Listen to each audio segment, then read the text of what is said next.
काय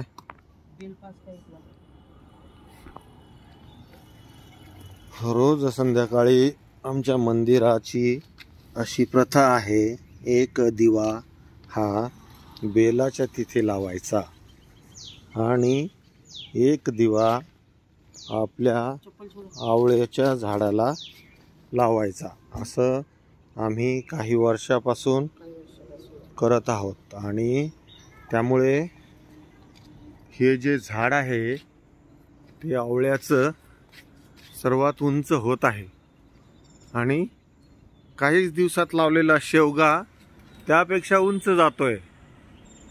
अशी हे दोन झाडं आहे आणि याला लावून खूप वर्ष झालेत, तरी पण अजून आवळे काही येत नाहीये. मात्र त्या बाजूला असलेले फुलांची झाडं मात्र बहरत आहे. हे गार्डन आपण बघू शकता. इथे हे मंदिर आहे छत्रपती संभाजीनगर वाल्मी नाका येथे आणि हे आहे ब्रह्मकमळ. याचा एक वेळेस पूर्ण कळ्या खुलण्याचा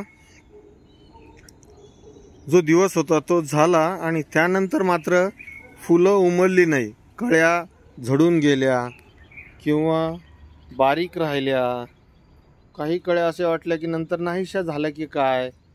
मात्र इथं ह्या दोन कळ्या आहेत बघा, ज्या आता खुलायच्या नादा याच्यामध्ये अशा मोठ्या वाटत आहेत. कदाचित या खुलतील अशा अपेक्षा आहेत आणि ब्रह्मकमळाचं पुन्हा एकदा दर्शन आपल्याला होईल अशी इच्छा भगवंताजवळ महादेवाजवळ करून आशा करूयात की ही फुलं लवकर मोठी होतील.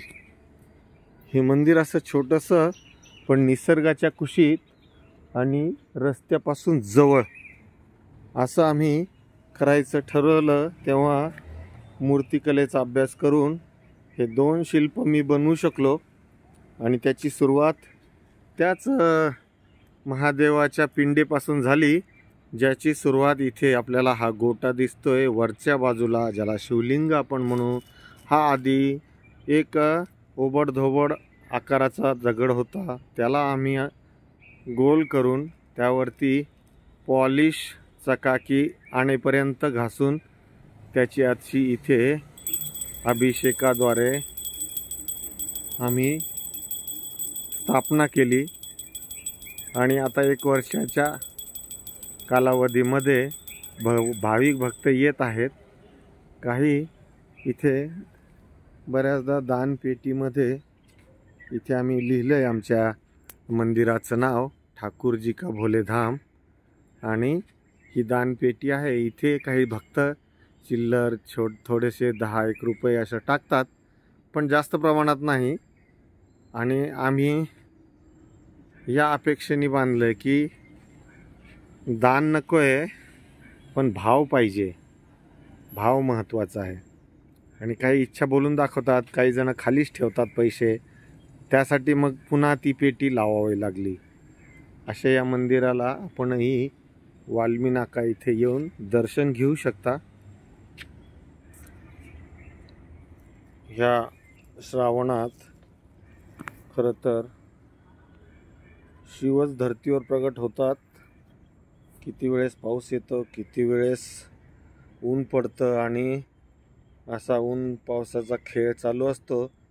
त्याच्यामध्ये आत्ता इतकं आभाळ आलेलं आहे आणि त्याच्यामध्ये हे पूजेचं संध्याकाळचं आम्ही नियोजन दररोज करत असतो.